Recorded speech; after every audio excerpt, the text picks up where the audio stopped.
Okay, good morning student. Today topic is parameter and arguments in functions. तो what is a parameter and what is a argument? हमने function बनाए थे user define function. User define function के अंदर जब हम function की definition देते हैं तो ब्रैकेट्स के अंदर जो हम वेरिएबल्स को यूज़ करते हैं those are called the parameters. Means जब फंक्शन को डिफ़ाइन कर रहे हैं उसके अंदर ब्रैकेट्स के अंदर हम जब वेरिएबल्स नेम देते हैं उन वेरिएबल्स को हम कहते हैं पैरामीटर. और जब हम फंक्शन की कॉलिंग करते हैं, फंक्शन की कॉलिंग करते टाइम जो भी वेरिएबल्स के नाम हम यूज़ कर रहे हैं these are called the arguments in the functions. Clear. और जो पैरामीटर्स होते हैं, parameters is also known as formal parameters. और जो आर्गुमेंट्स होते हैं यानी कि जो हम कॉलिंग में यूज़ करते हैं उसे हम एक्चुअल पैरामीटर्स भी बोलते हैं. Clear. Now see, when we write header of any function then the one or more function given to parentheses are known as parameters. These are the functions which are used by the function for any specific task. When argument is the value passed at the time of calling a function. In other words, the arguments are used to invoke a functions. Clear. Now formal parameters are said to be parameters and the actual parameters are said to be argument. Clear. कि parameters वो होंगे जो function definition के time पे हम bracket के अंदर parenthesis के अंदर जो वेरिएबल यूज़ करेंगे वो पैरामीटर्स होंगे और कॉलिंग के टाइम पे जो ब्रैकेट्स के अंदर हम वेरिएबल यूज़ करेंगे वो आर्गूमेंट्स होंगे. Clear. Now one example here.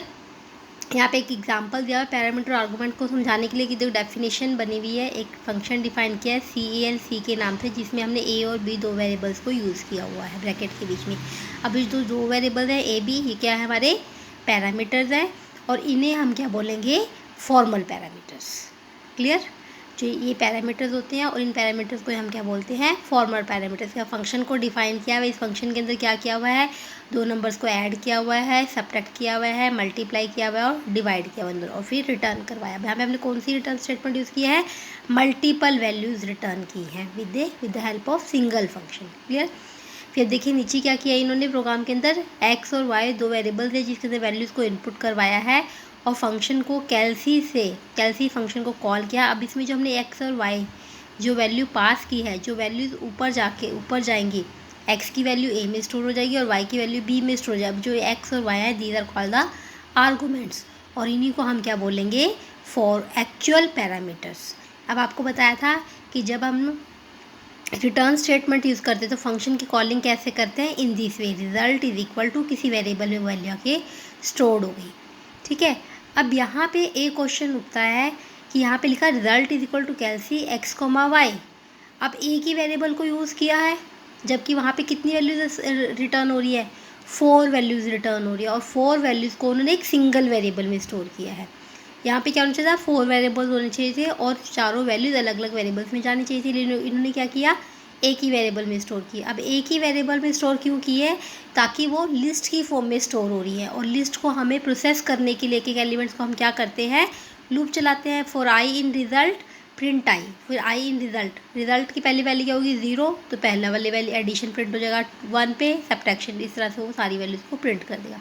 तो इस तरह से भी हम मल्टीपल रिटर्न स्टेटमेंट को एक सिंगल वेरिएबल में स्टोर करके with the help of loop print करवा सकते हैं. क्लियर. पैरामीटर आर्गूमेंट्स क्या होता है, पैरामीटर्स ब्रैकेट जो डेफिनेशन के टाइम होते हैं और आर्गूमेंट जो कि कॉलिंग के टाइम पे होते हैं. नाउ नेक्स्ट इज़, इसको भी हम इम्प्लीमेंट करके देखेंगे. Now next is types of arguments. अब आर्गूमेंट हमने क्या कहा था कौन से होते हैं, जो एक्चुअल पैरामीटर्स में यूज़ होते हैं. अब एक्चुअल पैरामीटर यानी कि जो कॉलिंग में यूज़ होते हैं. अब कहते हैं आर्गूमेंट कितने टाइप्स के होते हैं, there are 4 types of argument. First is positional argument, second is default argument, third is keyword, fourth is variable length arguments. अब चारों में क्या डिफरेंस है हम देखते हैं.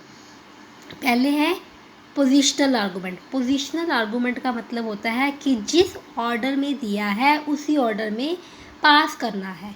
अगर मैंने ऊपर A और B दो वेरिएबल्स लिए हैं और जब नीचे उनकी कॉलिंग की है 200, 100 फॉर एग्जांपल जैसे इसमें दिया हुआ है तो वो क्या करेगा 200 A में जाएगा और 100 जाके स्टोर होगा B में.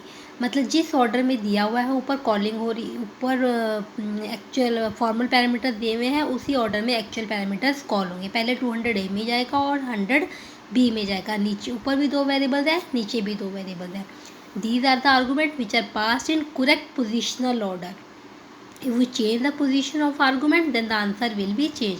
अगर हम उनकी वैल्यू चेंज करते हैं, अगर मैं 100,20 करती हूँ, the result will be different. Clear? जिस ऑर्डर में दिया है उसी ऑर्डर में वो एग्जीक्यूट होगा, उसी ऑर्डर में वो वैल्यूज़ को होल्ड करेगा। क्लियर? इससे क्या होगा, आपके रिजल्ट पे इफेक्ट पड़ेगा। Second is the default arguments. अब डिफ़ॉल्ट आर्गूमेंट्स क्या होते हैं? These are the argument there which we can provide default value to the function. ये शायद टॉपिक हमने 11th में भी थोड़ा सा किया था कि हम डिफ़ॉल्ट वैल्यूज़ दे सकते हैं। 11th में मैंने आउटपुट बेस्ड क्वेश्चन में आपको बताया था कि अगर कोई वैल्यू वेरिएबल वैल्यू को होल्ड नहीं करता है तो वो उसकी डिफ़ॉल्ट वैल्यू को पिक कर लेता है। फॉर एग्जांपल यहाँ पे लिखा हुआ है DEF wish name is equal to Sanjeev, print hello name happy Holi. अब विश, अब जो name is equal to Sanjeev है, नाउ नेम के अंदर मैंने वैल्यू सब्स्टिट्यूट कर दी Sanjeev. Now this is the default value. अगर कोई फंक्शन नेम की वैल्यू को सब्स्टिट्यूट नहीं करता है तो automatically it will substitute to Sanjeev. For example wish with in bracket Pawan. अब देखो हमने यहाँ पे एक आर्गूमेंट पास किया पवन के नाम से, तो ये क्या करेगा, नेम की वैल्यू पर जब कॉलिंग करेगा तो नेम की वैल्यू संजीव इरेज हो जाएगी और पवन को वो होल्ड कर लेगा। तो इसका आंसर क्या आएगा, कर hello Pawan happy Holi.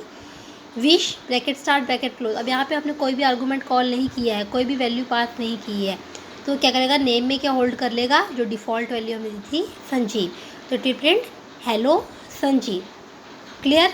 Now keyword argument and variable length argument we will do in the next video. Now we will implement default argument, positional arguments both. Now we will open pyroid.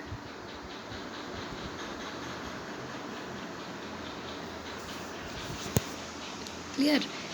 Now first of all we will write DEF. We make a function add bracket start A comma B. Clear?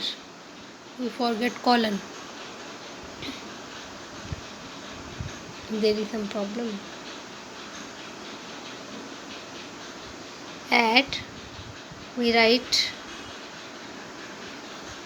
sum is equal to A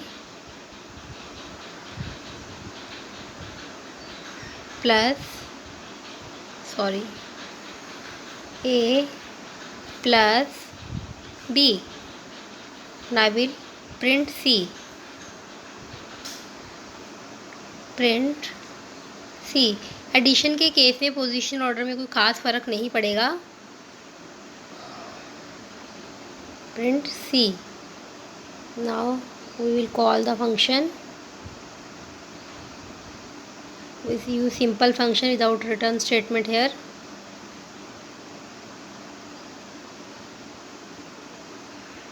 At bracket start 34 comma 56. अब जहाँ पे A और B है, ये क्या है हमारे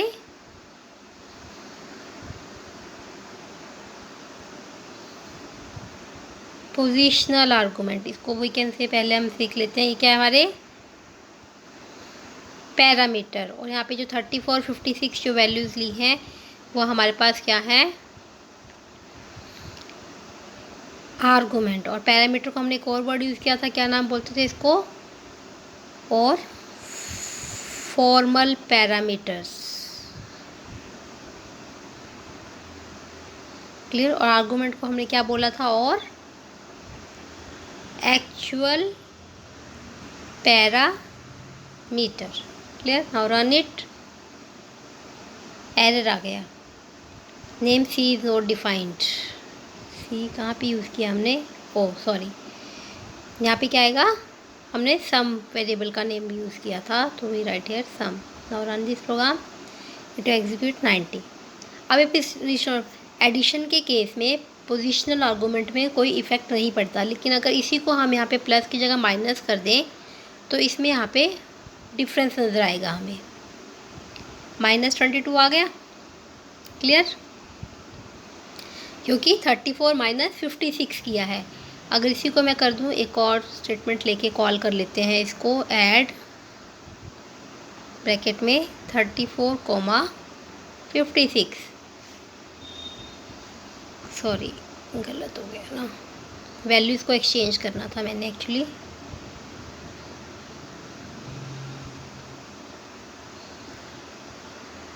thirty four, अब देखो 34 जाके ए में स्टोर हो रहा है, 56 जाके बी में स्टोर हो रहा है, तो उससे रिजल्ट प्रिंट करें 34 माइनस 56 माइनस 22।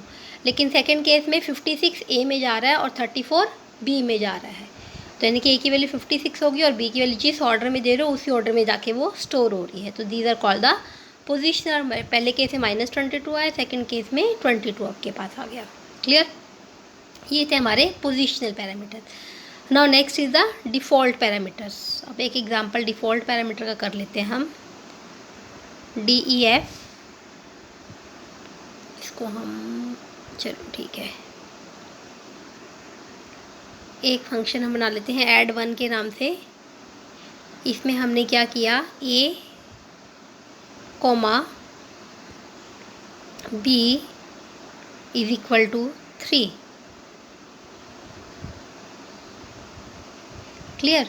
अब हमने यहाँ पे क्या कि A है सिंपल वेरिएबल है और B को हमने क्या ले लिया, डिफ़ॉल्ट पैरामीटर कि अगर नीचे से B की वैल्यू पास नहीं होगी तो automatically B will substitute 3। Clear? Now I right here print A plus B। Clear? तो ये कह रहे हैं A और B को ऐड कर दे। अब मैंने नीचे जाके इसकी कॉलिंग की है, I will write here add one bracket start, now I will write 10 comma 50। अब यहाँ पे मैंने क्या किया, दोनों आर्गूमेंट दिए, 10 will stored in A and 50 will stored in B। तो इसकी तो ये इस तरह से प्रिंट कर देगा। But if I right add one bracket start 10, अब मैंने सेकंड आर्गूमेंट नहीं दिया, 10 विल स्टोर्ड इन A, लेकिन सेकंड आर्गूमेंट नहीं दिया क्योंकि कोई आर्गूमेंट स्पेसिफाई नहीं किया है, तो वह और बाय डिफ़ॉल्ट कौन सा आर्गूमेंट को लेगा, जो डिफ़ॉल्ट हमने वैल्यू दी है। तो B की वैल्यू डिफ़ॉल्ट वाली क्या है, 3। In first case it will print 60, in second case it will print 30। Now run it, 60 and 13। Clear? तो ये हमारे पास क्या होगा, एग्जाम्पल ऑफ डिफ़ॉल्ट आर्गूमेंट। यहाँ पे हम कमेंट भी दे देते हैं,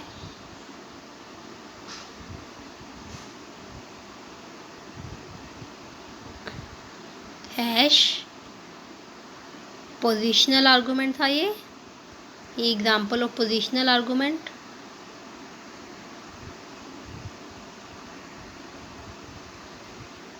और ये वाला जो एग्जाम्पल था आपके पास, हमने सेकेंड एग्जाम्पल किया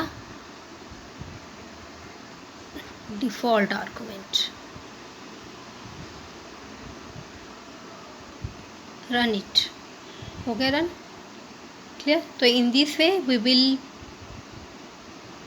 print, we will use positional argument and default argument. Today we will implement both types of arguments and note down in your notebook. Thank you.